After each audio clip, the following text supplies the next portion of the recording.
ইসলাম নাকি মাত্র 1500 বছরের। আর একজন তো প্রচার করছে আমার নবী নাকি এক হাতে তরোয়াল এক হাতে হাদিস নিয়ে নাকি দিন প্রচার করে। তো মাদ্রাসার জলসা এসছে, এটা অন্য সাইডে আলোচনা করছি। তবে এই সব কটা শয়তানের উত্তর একটাই, এদের বারবারন্তর পিছনে একটা শ্রেণীরই হাত আছে, তারা হলো ছদ্মবেশী মুসলমান। শুনছেন তো?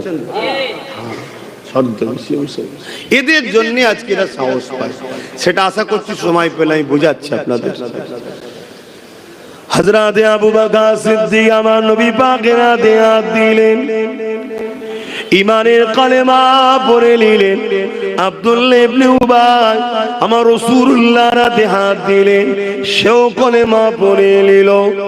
এ যুবকেরা, আমার নবী ইমামতি করে, সিদ্দিক আকবর নবী পাকের পিছনে ইক্তেদা করে নামাজ পড়ে।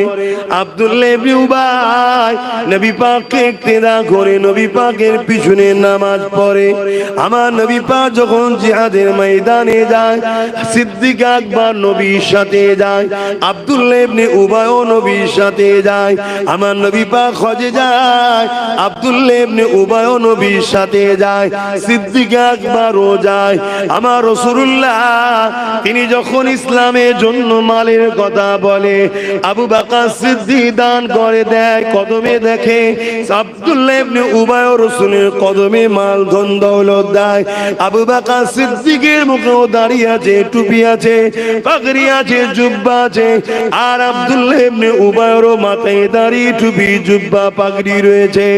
এ যুবকেরা, আব্দুল্লাহ ইবনে উবাই কোরআন ঘোষিত কাফের, জাহান্নামী হয়ে যায়।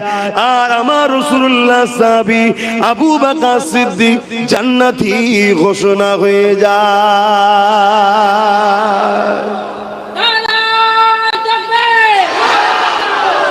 কারণ কি?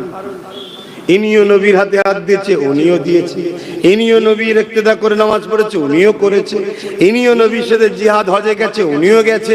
ইনার মাথায় টুপি, জুব্বা, পাগড়ি, ওনার মাথায় টুপি, জুব্বা, পাগড়ি। নবী ওয়াজ করেছে কোরআনের কথা, আবু বকর সিদ্দিক শুনেছে, মজলিসে আব্দুল্লাহ ইবনে উবাই বসেও শুনেছে।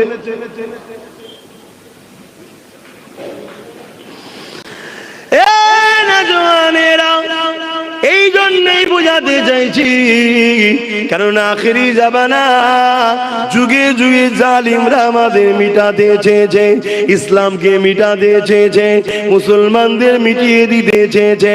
অল্প সংখ্যা হওয়ার পরও বিজয় ইসলামেরই হয়েছে। কেননা না, এর সত্যের পক্ষে আমার আল্লাহ পাক ছিল, আছে, থাকবে। এ যুবকেরা, তরুণেরা, বাপেরা, কিন্তু ওসিলা হলো ঈমান। তাই জানিয়ে দিয়ে যায়, আব্দুল্লাহ ইবনে উবাই জাহান্নামী হয়ে গেল, আবু বকর সিদ্দিক জান্নাতি হয়ে গেল। এর কারণটা কি রয়েছে মন দিয়ে শোনে। হ্যাঁ, আবু বকর সিদ্দিক কারণ কি?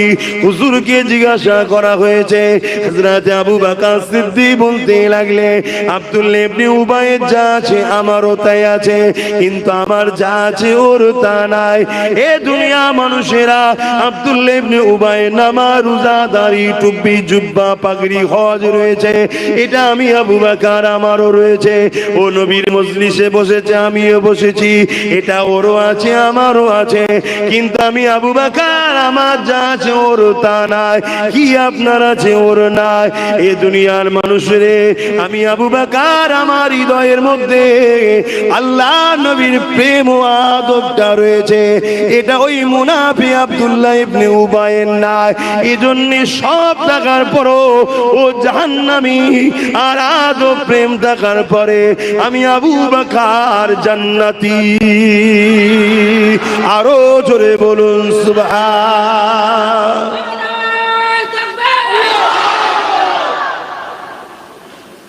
আজকেও ইসলামের দুশ্মনরা ডাইরেক্ট আমাদেরকে মিটাতে পারছে না। তাই আজকের দিনও আব্দুল্লাহ ইবনে উবাই মার্কা মুনাফিক উলামাদের ঘরে বাজারে ছেড়েছে। তাদেরকে কোটি কোটি টাকা দেওয়া হচ্ছে, শুনছেন তো নাকি? ওই টাকায় তারা মসজিদ বানাচ্ছে, মাদ্রাসা বানাচ্ছে। ওই টাকা দিয়ে তারা সমাজের বুকে গরিব অসহায়দের তেরপল দিবার নামে, কম্বল দিবার নামে, কল দিবার নামে বিভিন্ন ভাবে নিরীহ মুসলমানকে জড়ো করছে, শুনছেন?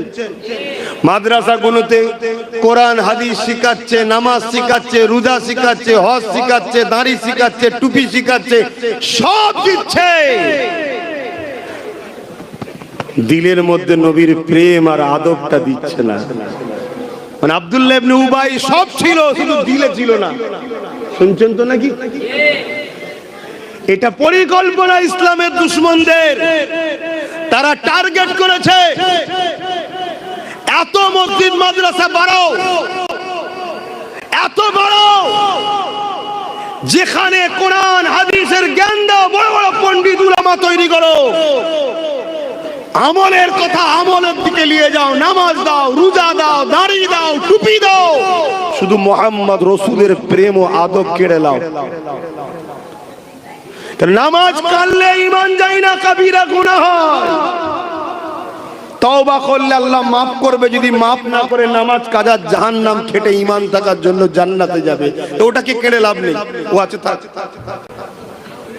গাছের ডালপালা গুলো যা আছে সব থাক, মূলটা শুধু কেটে দে, কারণ ডালপালা কাটলে লোক দেখতে পেয়ে যাবে। নামাজের বিরুদ্ধে বলে লোক ধরে ফেলবে, রোজার বিরুদ্ধে বলে লোক ধরে ফেলবে। অতএব গোড়া থেকে শুধু ভেতর থেকে মূলটা কেটে দে। এই গাছের ডালপালা কোন হলো নামাজ, রোজা, দাড়ি, টুপি, হজ, যাকাত, আর মূলটা ভেতরে থাকে, ওটা হলো মুহাম্মদ রাসূলের আদব ও প্রেম, ওটাকে কেটে লে। শুনছেন? বিশাল বড় বড় জমায়েত করো, দাও গাড়ি ভাড়া দাও, বিরিয়ানি দাও, খাওয়া দাও।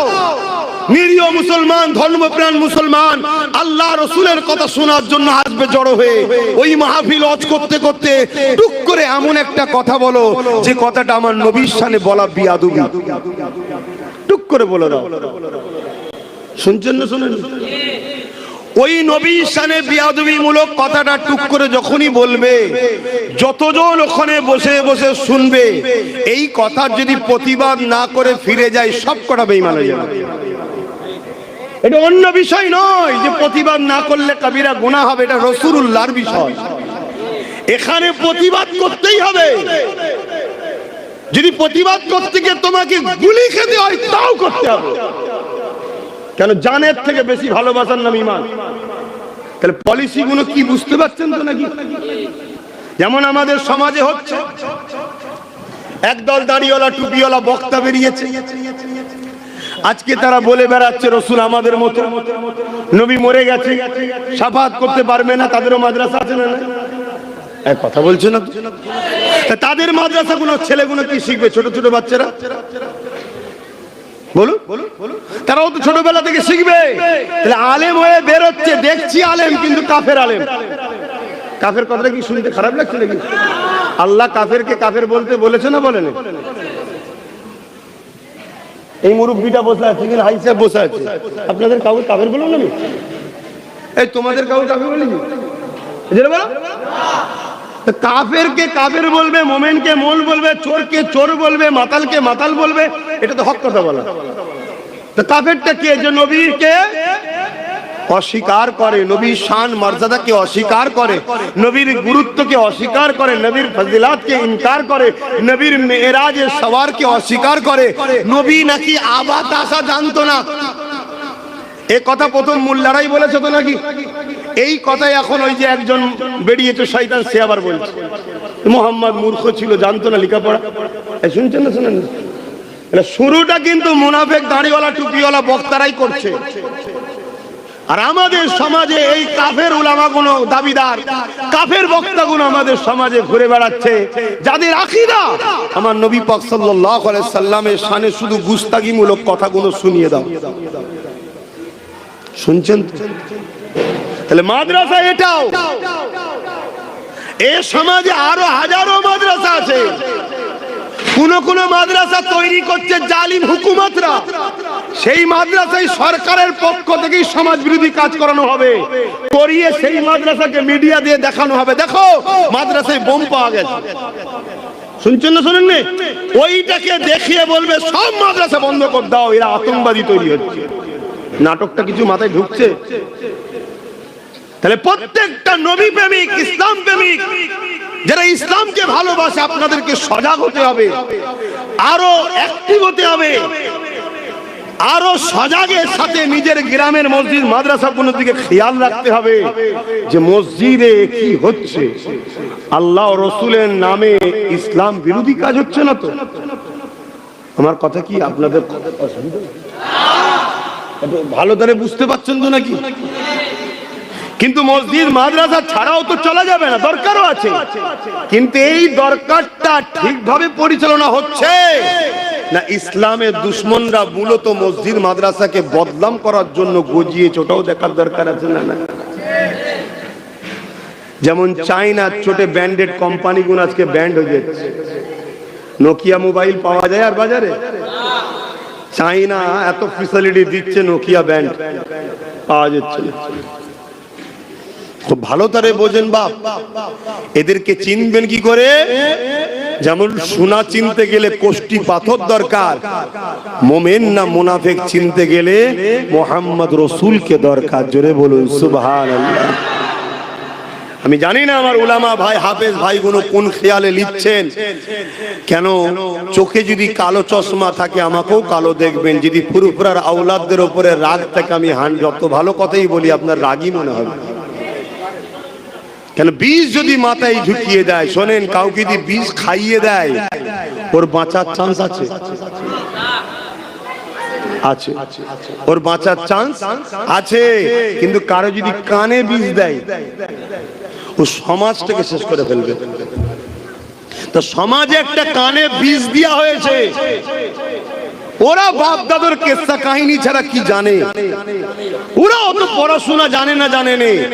আলহামদুলিল্লাহ, কি জানি না জানি আল্লাহ যতটুকু দিয়েছে ততটুকু খুশি। আলহামদুলিল্লাহ, আল্লাহর উপরে খুশি। আল্লাহ যদি মূর্খ বানিয়েও জান্নাতে দেয় আলহামদুলিল্লাহ। শিক্ষিত হয়ে ইবলিসের সাথে জাহান্নামের দেখা থেকে তো বেঁচে গেছি। কথা বুঝছেন না, বোঝেন না? এই কথা বুঝতে পারলেন না? কারণ ইবলিস আদম নবীকে সম্মান না করার জন্যই কিন্তু কাফের হয়েছে। তা আজকে সমাজও মুফতি, মৌলানা, বক্তা নূর নবীর আজমত, নূর নবীর শান, দয়ান নবীর মাকাম, না দয়ান নবীকে যে আল্লাহর মাকাম দিয়েছে, সম্মান দিয়েছে, এগুলোকে মেনে না নিতে পারার জন্য কিন্তু কাফের হচ্ছে। নামাজ কাজা, রোজা কাজা, হজ কাজা, যাকাত দিতে পারে না, কবিরা গুনাহগার। ও কালকে তওবা করলে আল্লাহ ওকে দুনিয়াতেও মাফ করে দিতে পারে, আর যদি মাফ না করে কিয়ামত দিনও মাফ করতে পারে। যদি না করে জাহান্নামে দেবে, জাহান্নামে দিয়ে শাস্তি যতটা হবে, নামাজ কাদের এত শাস্তি, রোজা কাদের শাস্তি, ক্যালকুলেশন মানে বুঝাবার জন্য বলছি, ততদিন খেটে দিলে যদি আল্লাহ ও রাসূলের প্রেম ও আদব থাকে ও জান্নাতে যাবেই। জোরে বলুন সুবহানাল্লাহ। কিন্তু নামাজ আছে, দাড়ি আছে, টুপি আছে, মসজিদ আছে, মাদ্রাসা আছে, 500 মসজিদ, 500 মাদ্রাসা, 500 গরিব মেয়ের বিয়ে দিয়েছে, তাহাজ্জুদ পড়ে, বড় দাড়ি, বড় জুব্বা, বড় আল্লামা, বড় পীর, বড় শায়েখ। আমার রাসূল পাক সাল্লাল্লাহু আলাইহি ওয়াসাল্লামের শানে ভাষা নোংরা। যে কথা আপনাকে বললে আপনি পছন্দ করবেন না। আমি যদি আপনাকে বলি আগে তুই আমার ছাগল গরুগুলো চড়াবি, যদি উপযুক্ত হোস তারপর আমার কোম্পানিতে চাকরি দেবো, এটা আপনি খুশি হবেন? কেউ করবেন?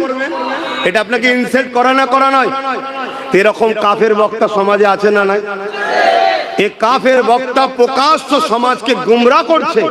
এই কাফের বক্তা সমাজে মাহফিলে যারা যায় সব কটা কাফের হচ্ছে। তওবা যদি না করে মরে, আল্লাহকে সাক্ষী রেখে বলছি, যার কুদরতি হাতে আমার জান আছে, আমি আমার দলের মোল্লা মৌলভী সাহেবের সঙ্গে ঝগড়া করতে, দলের মোল্লা মৌলভী সাহেবের জন্য ঝগড়া করছি না যে আমার দলের মৌলভী সাহেবকে কাকে বলেছে বেটে, কাকে বলেছে লম্বা, আমার দলের মৌলভী সাহেব কাউকে কিছু গাল দিয়েছে, এর জন্য ঝগড়া করছি না, রাসূলুল্লাহর জন্য। জোরে বলেন, নবীর হয়ে ঝগড়া করা, ঝগড়া বলতে নবীর হয়ে প্রতিবাদ করা, নাউজুবিল্লাহ, নবীর হয়ে প্রতিবাদ করা, এটা তো আমার আল্লাহর পছন্দ। জোরে বলুন সুবহানাল্লাহ। আমার আল্লাহ আবু লাহাবের বিরুদ্ধে আয়াত নাজিল করেছে না করেন? নবীর হয়ে লড়াই করেছে না করেন? নবীর হয়ে প্রতিবাদ করেছে না করেন? তাহলে আজকে আমার নবীকে কেউ বলবে বা নবীদের নিয়ে বলবে যে আগে গরু ছাগল চড়া, দেখি আগে গরু ছাগল চড়াতে পারবে কিনা, তারপরে তোকে মানুষ চড়াবার দায়িত্ব দেবো। এটা কোনো হালালি সন্তানের কথা হতে পারে? একদম দিল থেকে বলে হতে পারে? কেন তার ইমানে বাধা দেবে, তার বিবেকে বাধা দেবে যে আমি কার সামনে কথা বলছি? হ্যাঁ, এ তো ইসলামের দুশ্মনদের শিখানো বলি যে নবী 40 বছর বয়সে নবুয়ত পেয়েছে, সেদিন থেকে মুসলমান হয়েছে। তার আগে নাকি নবী মুসলমান ছিল না, নবী ছিল না, এটা তাদের তো দাবি। তো ঘুরিয়ে বকলমে এই